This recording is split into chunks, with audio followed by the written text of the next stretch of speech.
اور ہمیں اپنی عبادت کے لیے پیدا کیا ہے. وما خلقت الجن والانس الا لیعبدون، کہ میں نے انسانوں اور جنوں کو صرف اور صرف اپنی عبادت کے لیے پیدا کیا ہے. دیکھیں ہم غور کریں تو اس کی بندہ نوازی ہے کہ اس نے ہمیں انسان کے روپ میں، انسان کی شکل میں، احسن تقویم کے قالب میں ہمیں بھیجا.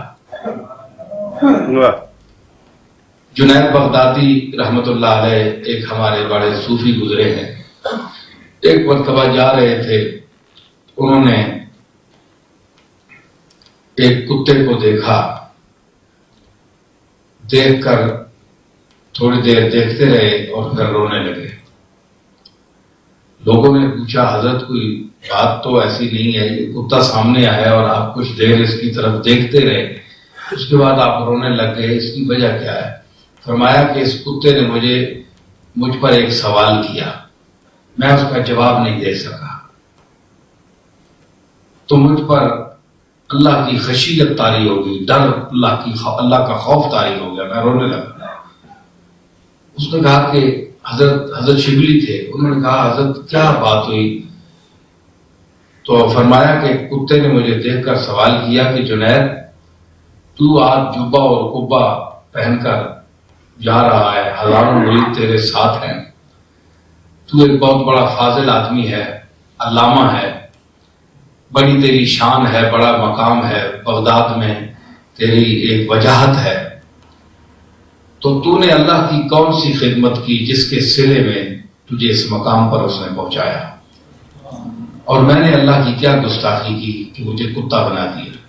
واہ واہ، کیسی بات ہے کہ میں نے کیا بگاڑا اس کا، اس نے مجھے کتا بنا دیا؟ اور تو نے کیا خوبی کی؟ کیا تیری عبادت کرنے سے، تیرے حی القیوم کہنے سے، ایاک نعبد و ایاک نستعین کہنے سے اس کی خدائی میں فرق آ گیا؟ وہ پہلے معاذ اللہ ایسا نہیں تھا، تو نے اس کی عبادت کی تو نے اس کو اونچا کر دیا.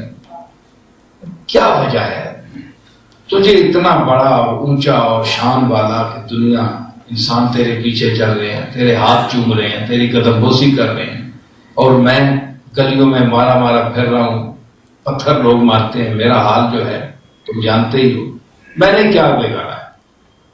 کہنے لگے میں نے اللہ کا شکر ادا کیا اور میں اللہ سے ڈرنے لگا کہ تو بے نیاز ہے، غنی عن العالمین ہے، کہ تو نے محض اپنے فضل اور کرم سے مجھے انسان بنایا.